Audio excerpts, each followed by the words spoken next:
Hello po sa inyo mga ka-Jansky, kumusta po kayo? At ngayong araw na ito ay meron naman po tayong bagong ituturo sa inyo na kung saan ito po ay malakas mag-attract ng mga swerte sa pinyaman man o pananalapi. Pero po bago ang lahat ay nais ko na pong i-promote sa inyo para po sa mga gusto ng mga pampaswerte, sa inyong mga negosyo, sa inyong mga trabaho, sa inyong mga career, o kung kayo po ay mahilig maglaro ng anumang uri ng sugal, meron po tayong pampaswerte dyan.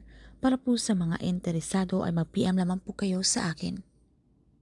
So ngayong araw na ito mga ka-Jansky, kung gusto niyo pong tayo po ay maka-attract ng swerte, na tayo po ay gabayan, okay? Na tayo po ay kapitan ng mga swerte na yan, na kayo po ay kung ano po yung inyong gustong gawin ay talagang kaila po at kayo po ay kinakapitan ng kamalasan na yan. Lalo na po kung kayo po ay may mga negosyante. Kung meron po kayong mga transaksyon na may kinalaman sa pera, kung gusto niyo po maging successful, kung gusto niyo po maging matagumpay, okay? Na maidil niyo po, okay, yung perang gusto niyo pong inaasam na ito po ay mangyayari na matagal na po itong inaantay. So why not mga ka-Jansky, kung malakas po ang inyong paniniwala, gawin niyo lamang po itong ritual na ito gamit po ang dahon ng laurel. Dahil kung malakas po ang inyong paniniwala, ay siguradong ito po ay mag-work sa inyo. Dahil pinapractice po natin dito ang law of attraction na kung saan na kung tayo po ay malakas ang ating paniniwala na tayo po ay positibo na ito po ay mangyayari, ito po ay mangyayari. So anyway, gawin lamang natin ito sa dahon ng laurel. Gawin natin ito sa umaga between 6 to 8 a.m. Ito po ang pinaka-perfect time na pwede po natin gawin ang ritual na ito bago po tayo umalis sa araw na yan. Okay? Kung meron po tayo kung mahalagang gagawin sa araw na yan, kung kayo po ay may transaksyon, mag-apply ng trabaho, or kung kayo po ay magpo-board exam, or kahit ano pa man yan mga ka-Jansky, kung kayo po ay maglalaro ng sugal, pwedeng po itong gawin. Okay, bago po kayo umalis ng pamamahay. So maghanap lamang po kayo ng parte sa inyong pamamahay mga ka-Jansky na kung saan kayo po ay komportable. Na pwede nyo pong gawin ang ritual na ito na wala pong mga distraction. Make it sure na naka-off ang inyong mga telebisyon, ang inyong mga radyo, nakasilent ang inyong mga phone para po kayo ay makapag-focus. So kapag ready na, ay simulan nyo na po ito gamit lamang po ang dahon ng laurel. So una po ay magsindi lamang po tayo ng puting kandila, okay, bago po natin gawin. And then pagkatapos dito po sa ating dahon ng laurel, so isulat nyo lang po ang inyong buong pangalan. So dapat buong pangalan po, okay, yung inyong kahit inyong mga initial, dapat yung buong initial talaga, okay? Huwag po yung mga letter P. So halimbawa sa akin, Palencia, so isulat nyo po ng buo yan. And then sa likod mga ka-Jansky, kung ano po yung gusto nyong i-manifest. Halimbawa, money, isulat nyo po yung money, okay? Or kung gusto nyo pong success. And then sa ibaba niyan, ay isulat po natin yung ating secret code number or lucky number 888, okay?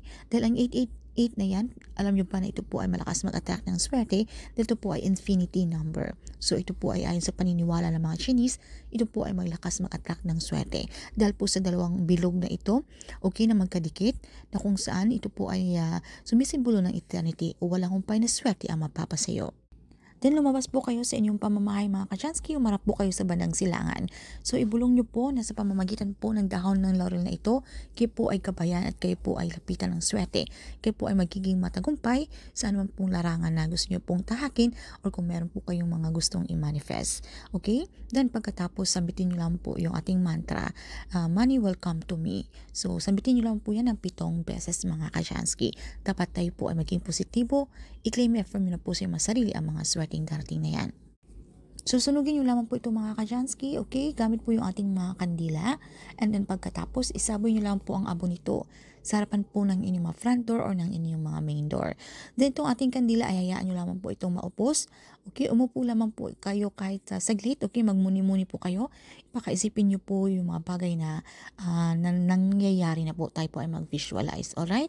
And then pagkatapos ay kung kayo po ay may lalakarin sa araw na yan. So siguradong kayo po ay kakapitan ng swerte, lalo po kung lagi po kayong kinakapitan ng mga malas na yan o mga negatibong enerhi. So, syempre sa mga itong mga pampaswerte ay dapat tayo pa rin po ay magpakasipag, okay? Gumawa pa rin po tayo ng mga asyon, pagpaplanong gagawin. Tayo po ay magsumikap dahil sa universe, dahil kapag nakitaan niya tayo po ay talagang prosigido, ay ibibigay niya po of course, yung ating mga hinihiling. And then, kung kayo po ay talagang, dahil yung mga kamalasan na yan, na may mga hadlang, may mga blockage po mga Kashansky. So sa pamamagitan po ng mga pampaswerteng ritual na ito ay pinaparating natin sa kanya na tayo po ay ready na makareceive ng blessings na yan dahil deserve po natin yan.